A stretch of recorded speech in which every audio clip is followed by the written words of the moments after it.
Bienvenue sur Feng Shui Flow, le podcast qui met du Feng Shui dans ta vie.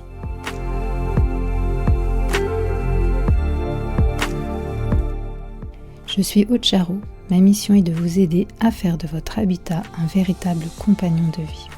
J'accompagne également les entrepreneurs à transformer leurs locaux professionnels en vecteurs de réussite. Dans ce podcast, j'aborde des sujets variés liés au bien-être. Feng Shui bien sûr, mais aussi déco, dev perso, spiritualité, énergétique, lecture inspirante.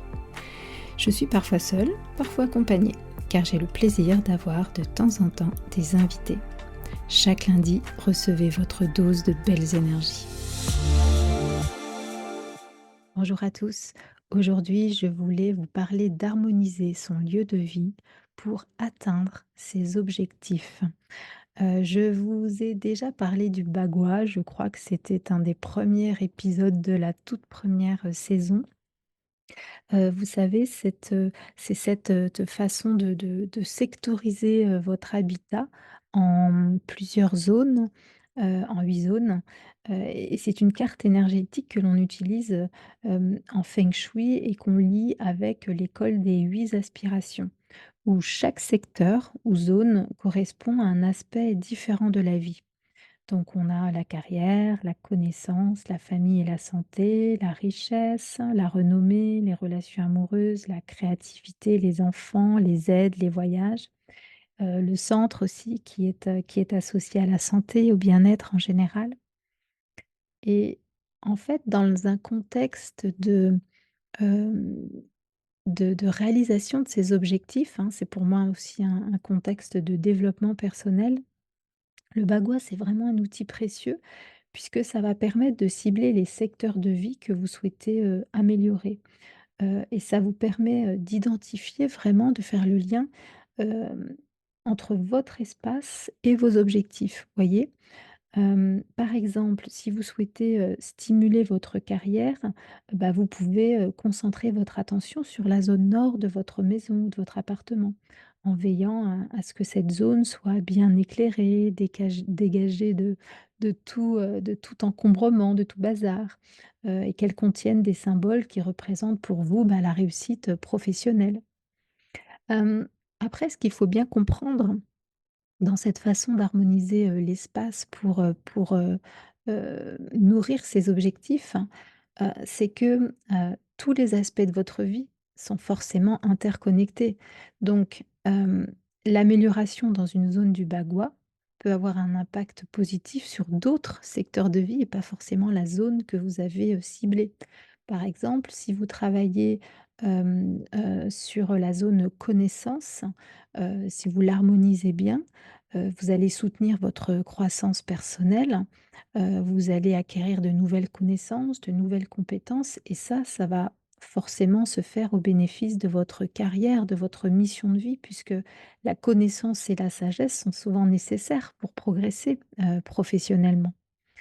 Hem Et dans un autre, contexte, en fait, le contexte inverse, le bagua, il peut également être utilisé pour identifier des zones de votre espace de vie qui sont source de problèmes, en fait, aujourd'hui ou, d'obstacles à votre croissance, personnelle.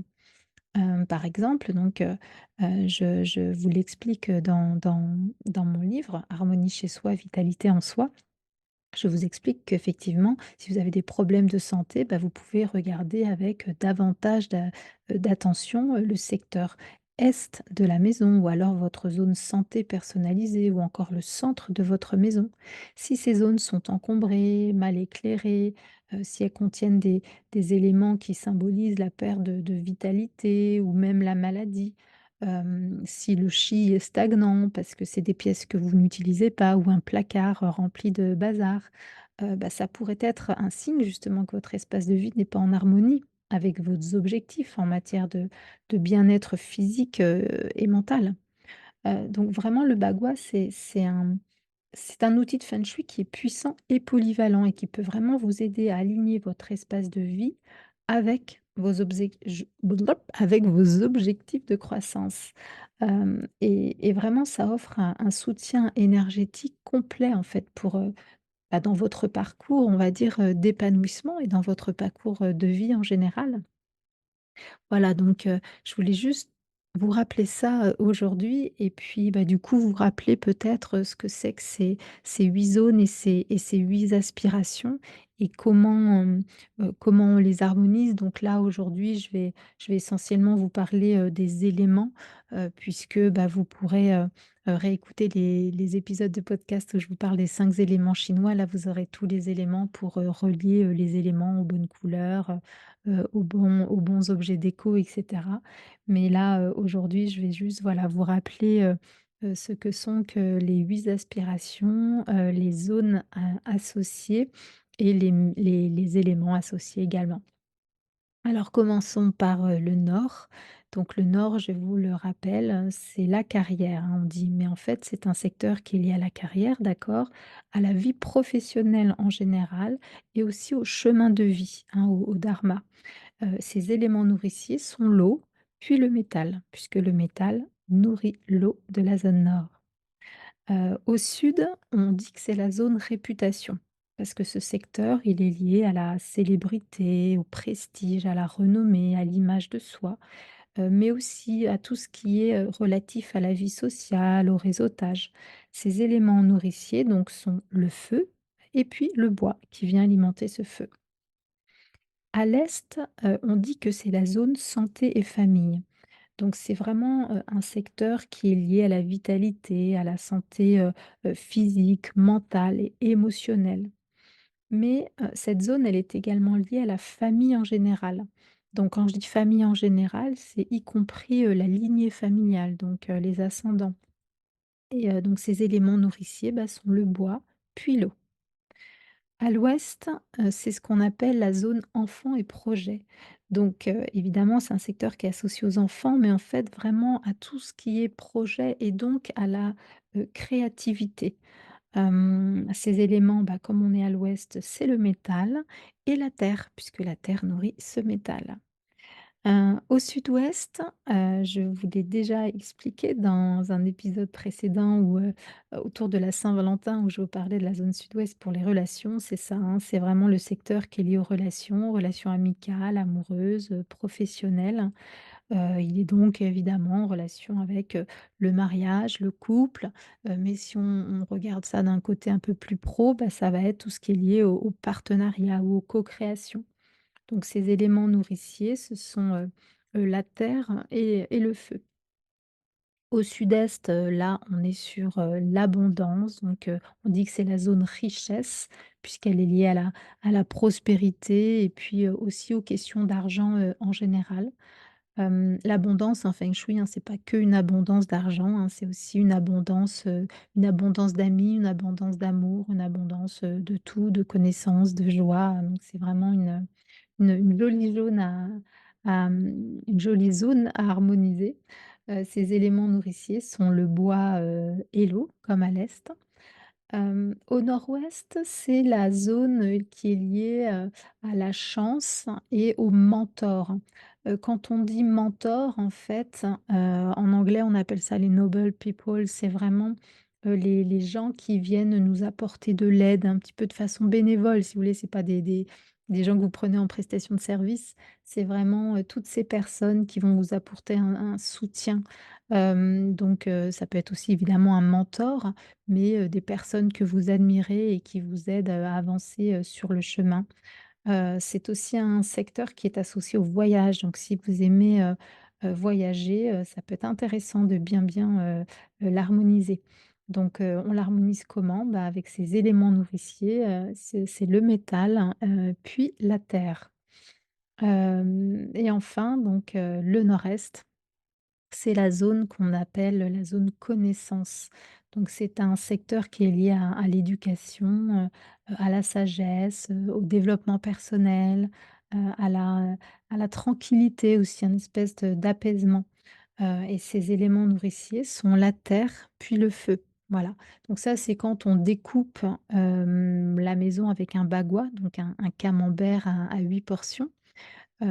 Si on découpe, la maison avec un carré Lo Shu, c'est-à-dire un carré composé de 9 cases, on va retrouver les mêmes 8 secteurs et au centre, ce qu'on appelle vraiment, voilà, le palais central, ça gère de toute façon, on va dire, l'équilibre général, l'énergie vitale générale. Et on le sait, hein, cette énergie est liée souvent, à l'ensemble des autres secteurs, hein, voilà. Donc je voulais juste, voilà, vous dire aujourd'hui que, il y a pas, il y a pas de pièce, dans la maison, qu'on peut, négliger, si vous voulez. C'est quand même ultra important, de considérer que chaque zone de la maison correspond à une zone de vos aspirations et aussi à une de vos zones personnalisées, vous voyez? Donc quand parfois on me demande, on me dit: «Bah, voilà, j'ai pas le budget pour une expertise, feng shui, complète, est-ce que je peux faire juste, ma chambre?» Alors bien sûr, on peut, donner, plein de conseils, on peut nourrir cette pièce en fonction du secteur, mais vous comprenez bien que, on ne peut pas, juste, en gérant, la zone, sud-ouest par exemple, vous faire trouver l'amour.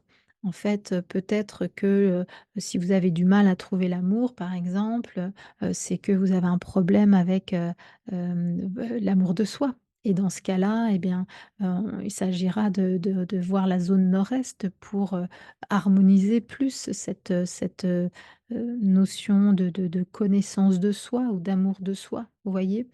Peut-être que vous manquez, d'opportunités ou de chance et dans ce cas-là, c'est le nord-ouest qui a son importance. Donc vous voyez, tout est lié. C'est pour ça que c'est compliqué de faire du feng shui juste pour une pièce. On peut l'aménager, on peut l'harmoniser, mais si vous voulez, un réel impact, hein, c'est sûr que, il faut, se mettre dans l'idée de d'harmoniser, les pièces, toutes les pièces, même si c'est fait au fur et à mesure et d'ailleurs, c'est plutôt conseillé de prendre son temps, sauf quand, voilà, on fait construire ou quand on rénove complètement une maison et là, c'est génial parce qu'on peut tout faire d'un coup. Mais c'est vrai que quand on habite déjà dans la maison ou l'appartement, bah, il est plutôt conseillé de faire les choses, petit à petit, hein, parce que je vous l'ai déjà dit, hein, quand ça brasse les émotions quand même, hein, quand on harmonise en feng shui, bah, parce que si ça fonctionne le feng shui, c'est bien parce qu'on est en résonance avec notre environnement et donc